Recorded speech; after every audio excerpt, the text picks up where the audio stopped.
अकोला जिल्ह्यातील काटीपाटी, दोनवाडा, केडीवेडी परिसरात पूर्णा नदीपात्रातून मोठ्या प्रमाणात अवैध वाळू उपसा सुरू आहे। रात्री दिवसा निर्भयपणे सुरू असलेल्या या कारवायांमुळे प्रशासनावर प्रश्नचिन्ह उपस्थित होत आहे।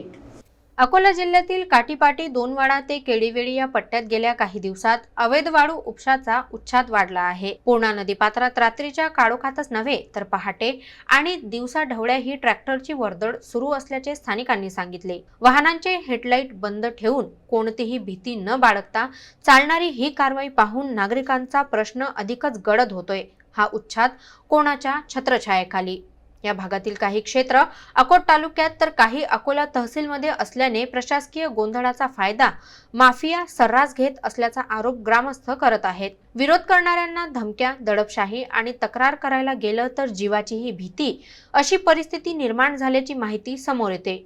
निवडणूक आणि इतर कामकाजात प्रशासन गुंतलेलं असताना नदीपात्रात चाललेला विनाश थांबताना दिसत नाही। जिल्हाधिकारी आणि महसूल विभागाकडे माहिती पोहोचूनही ठोस कारवाई न झाल्याने नाराजी वाढली आहे। स्थानिकांची मागणी स्पष्ट आहे। पूर्णा नदीचा ऱ्हास रोखा, अवैध उपसा तात्काळ बंद करा आणि माफियांवर कठोर कारवाई करा। या गंभीर प्रकाराकडे प्रशासनाने तातडीने लक्ष देणं गरजेचं आहे।